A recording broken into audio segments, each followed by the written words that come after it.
Rightio, Lockie from Outback Tourer with a 180 walkthrough today. So this is an updated walkthrough of the first one. Technically, this is still the same awning.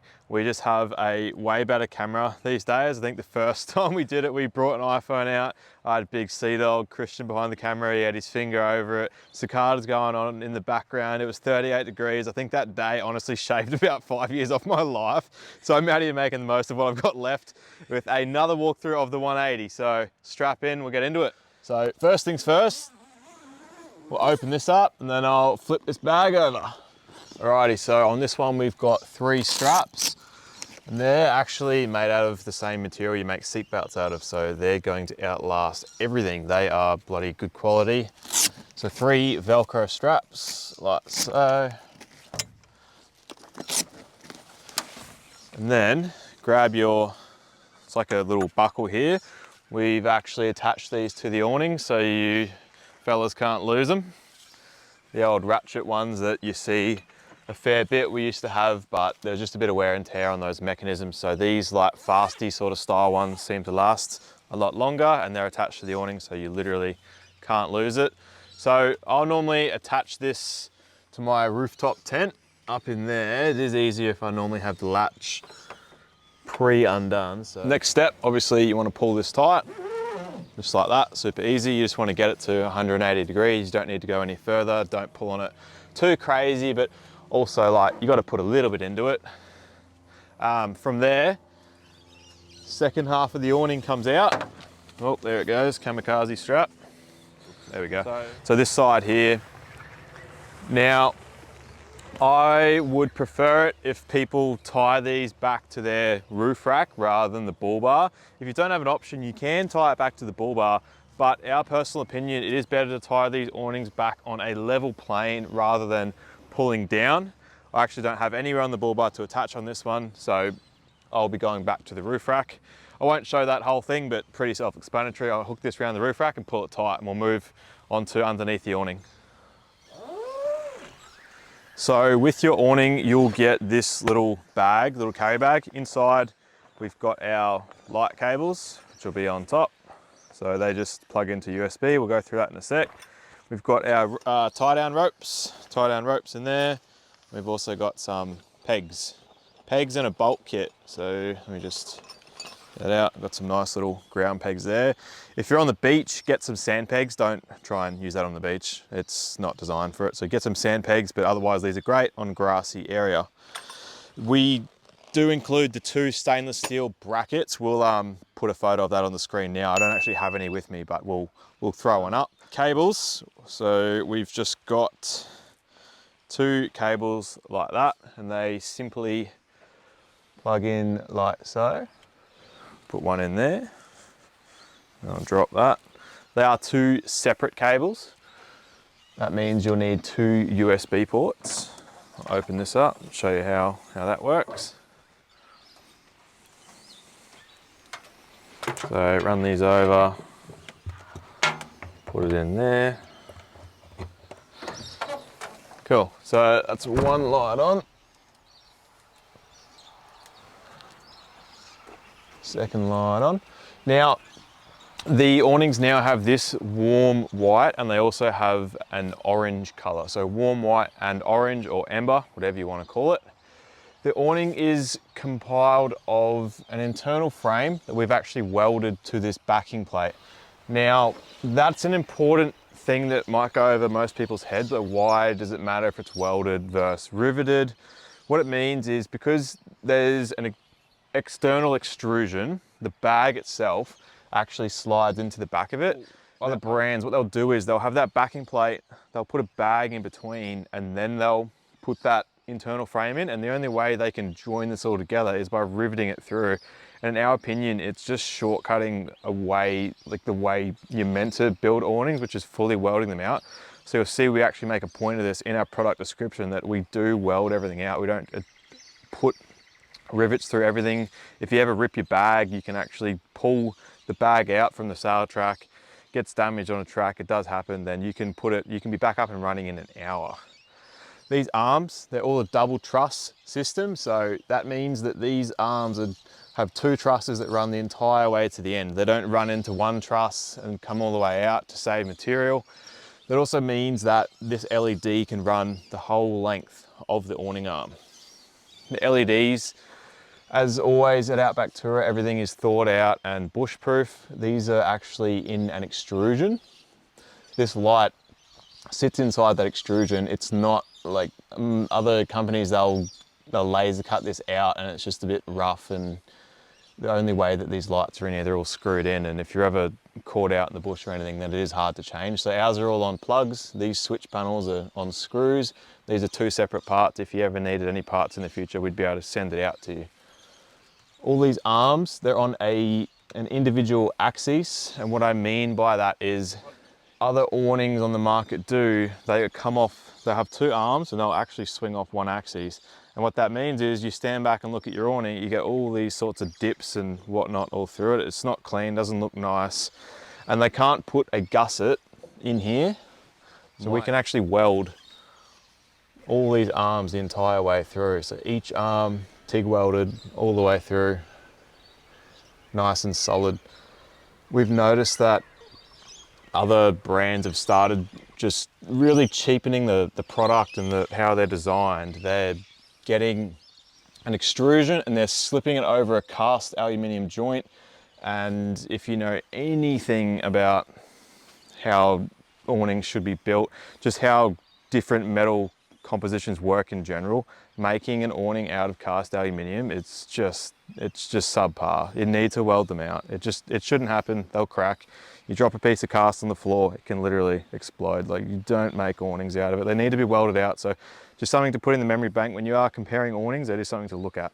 Each arm, we've got I believe they're 2.45 meters pole on them. So we put them on every arm, and they're like a telescopic pole, which go down like that.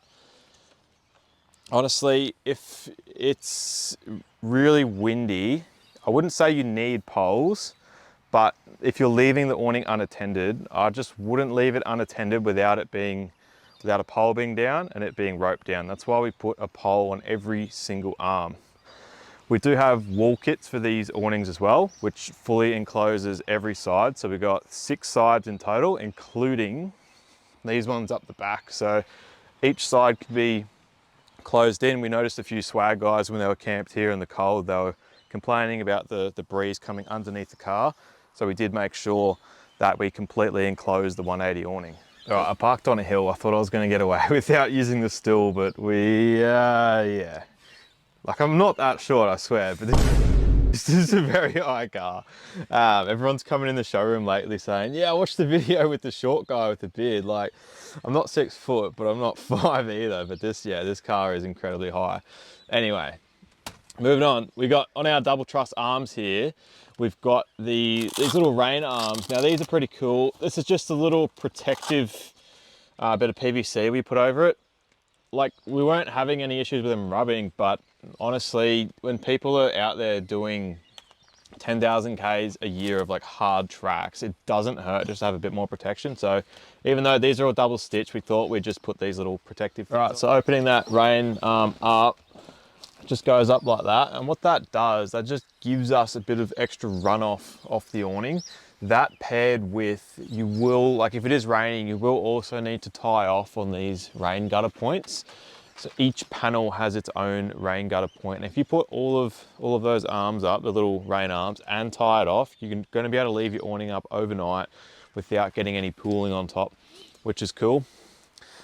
Last thing to discuss while we're up here is the canvas. So canvas, you just need to do it properly as a brand. This is a polycotton blend, and all sorts of different canvases floating around these days. There's cheaper stuff. We have done for the past 5 years. We just use the good stuff, which is the polycotton blended canvas. Now, yes, it is a little bit more expensive. We're not the cheapest awning on the market, but it is really good canvas. It is mold resistant too. Some of the cheaper stuff, you'll even see videos, they'll put the awnings out and it's got mold on it, it's only been packed up for a day or two.